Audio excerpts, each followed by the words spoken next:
The Attack Shark R11 is also the same mouse. The unboxing, you get the mouse, you get the dongle. It looks a lot like the IPI float or Attack Shark R5 dongle. The box is pretty cool. It has this fake carbon fiber on it that I guess you could use as a carrying case. It is rigid, and even like the little corners are metal. All of this is like metal. That's pretty neat.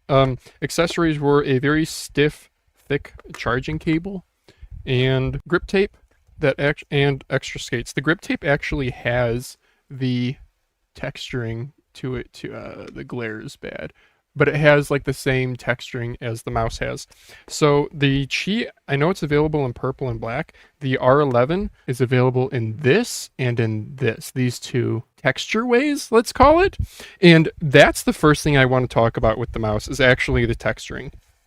The shape's pretty much potato. The rest of it's like solid for a what $60-$70 mouse. I would not pay the $110 that Attack Shark is asking, but the texturing is probably the most unique feature. It feels, can you guys hear this in the mic? It sounds like one of those like holographic things that you move around and it changes picture. Because there's two different textures, I think they actually might feel different. I opted for this one. I think that carbon fiber one actually would feel a little bit different. It's plastic. It's not, I don't think it's actual carbon fiber. Like I said, the shape's very potato. It's a large mouse. This is a large mouse. It's pretty much GPX size. It's symmetrical. A little bit of contouring here. More towards the front, but the sides still stay fairly vertical. I don't really know what this accent is here with all the holes, but sure. If you are a person who likes to grip very far forward, this will feel very filling in the hand because the hump really does come quite far back. It's a bit like an ROG Harpy Ace in that way, or like a jumbo duckbill. I know people are talking about the duckbill a lot, where this is kind of like slightly rear hump, but then it extends backwards.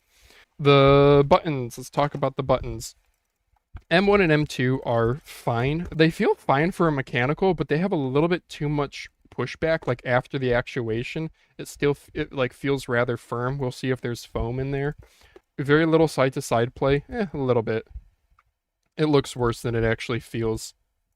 Side buttons are a lot like the R5 or IPI float. They're actually quite nice. They're kind of small, but they have this very defined ridge that makes it very easy to find in-game. I actually really like these side buttons. There's basically no pre-travel, and a spammable amount of post-travel. So I would say the only downside to these is they are kind of small, but they're quality side buttons.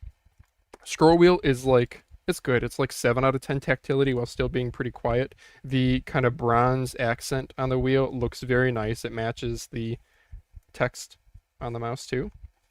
Middle mouse is on the better side of things. I like it a lot actually. That's maybe a 7 out of 10, 8 out of 10 for spammability. I do like using this at work where I use scroll a lot. Skates are actually quite nice. They remind me a little bit of silencer skates where they have, here I can actually show.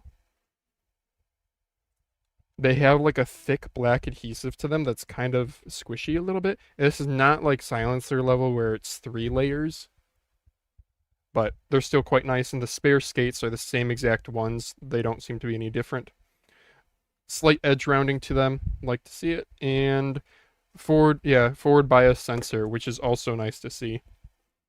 Even the buttons down here feel like decent quality. The slider's no nonsense. The DPI button is a little spongy feeling, but the slider does actually feel nice. General build quality, it's good. I don't think this is Attack Shark has it listed for what, $109?